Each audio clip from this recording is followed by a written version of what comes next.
conference following the FA Cup, round of 16 tie between Houston Dynamo FC and Columbus Crew SC. Joining us now is the head coach of Columbus, Wilfried Nancy. Coach, thank you very much for taking the time. Again, for those of you on Zoom, please click the raise your hand button and we'll get you in here if you have questions. Coach, just to start off, your overall thoughts on the game, your first impressions on how the game played out, and obviously coming away with the win tonight.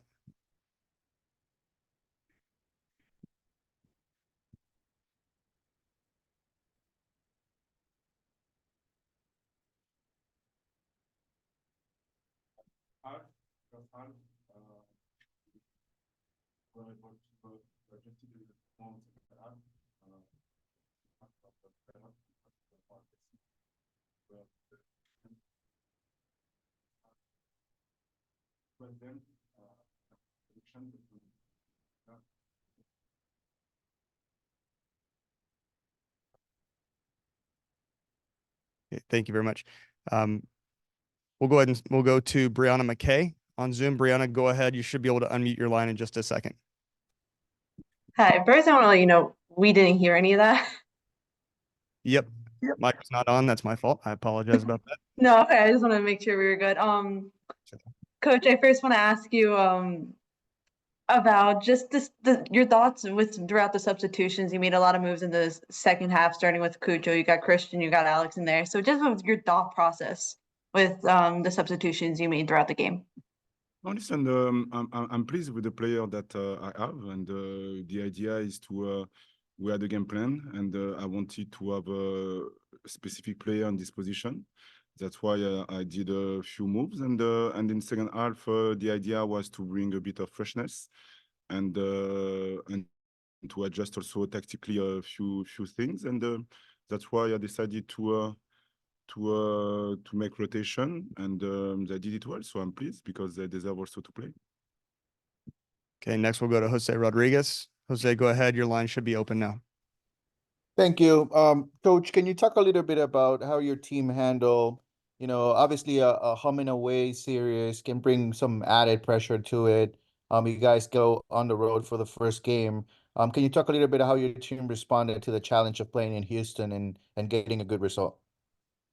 No, listen, we were close to have a good result the last game against Minnesota, and we conceded a goal the last 10 seconds, and we discussed the day after with my players, and I was happy. I'm not a coach that would like to talk just after a game on the pitch, but I felt that it was the good moment for them to tell them that they were humble enough to adjust themselves and today to win during the last minute. So this is something that I am really proud of.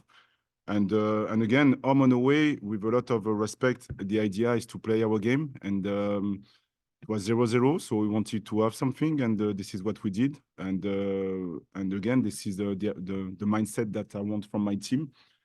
And after that, there is the battle of power during the game, and we'll see if how the game is gonna be. But I was really pleased that we scored this goal because it could be important. Any additional questions on Zoom before we transition to questions here in the room? I'll give it a second to see if anybody raises a hand. Brianna, I see your hand come up again, so you should be able to unmute and go ahead. I just want to get your thoughts on, I know Christian had a good look there in the second half that called overturned by a VAR. Just your thoughts on the looks that he's been getting, I know in Minnesota and now in this match. Can you repeat the question, please, at the end, because I didn't understand. Just the looks that Ramirez has been getting these last two games. I know he got obviously a good look that was overturned today. In Minnesota, he has a few good looks as well. No, the idea, like I said, is every game for me is a new story. I told you that already. So the idea is to restart this infinite game, like I like to call it, because at the end of the day, we have to play the game, and during the game, something's gonna happen. We have to find solution and to have a good performance. And yes, the Minnesota game, but now this is the Concacaf, and this is not the same. So not the same style of play also. So yeah, we're gonna have another game against Chicago, and after that, we're gonna face them again. So freshness, we need freshness, a rest, and we'll see after that. Okay, we'll transition to a couple of questions here in the room. We'll start with Chris Ekator in the back. Chris, let me get the microphone to you.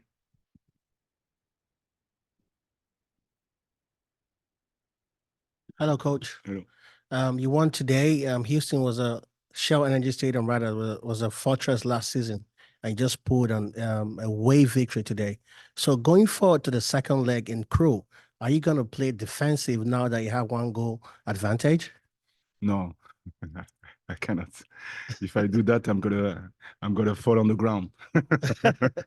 No, listen, it's gonna be a new game. We know that we score here, but imagine again. I respect people who do that, but if I give the message to my players, guys, we have one goal up and we're gonna defend, they're gonna be anxious.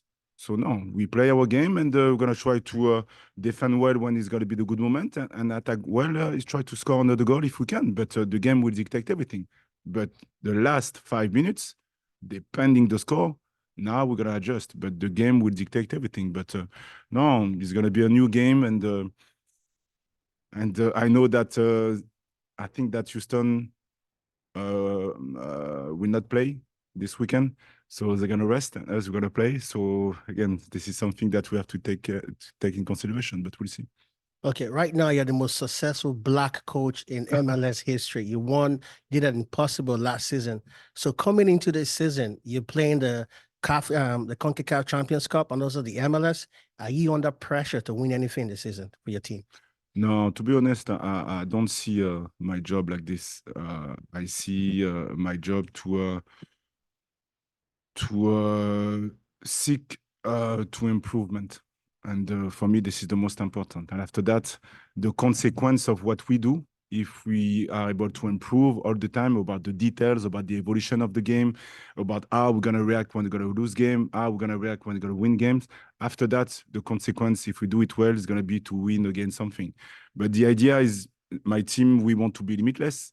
And if we can do it, we will do it. But for the moment in MLS, the idea is to reach 13 and between 13 and 15 wins to be sure to make the playoff. And after that, we go all in.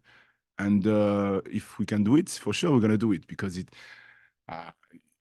yes, we want to win trophies, but at the end of the day, I cannot control that. What I control is the attitude of my players and also me and my staff, how we can help them all the time to improve and to improve and to improve. This is the idea.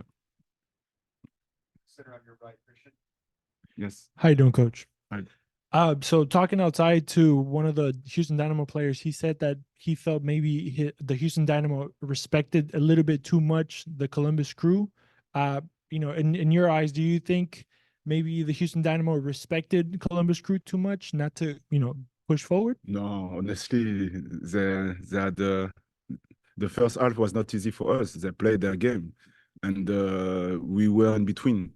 They forced us to be in between. Instead of usually we are front foot in a smart way, but we are front foot. And they gave us problem because the first half, not all the time, but we were in trouble. They found the free man. So second half, the idea was to be more aggressive and also to recognize when we have to install and recognize when we have to go quick. And we did it well, but no, I don't think that. I think it was a good game against a good team, and yeah, we have to be ready for the second leg. Coach, thank you very much. We'll wrap it up with that. Thank you. Congratulations on the win. Good luck next week. Thank you.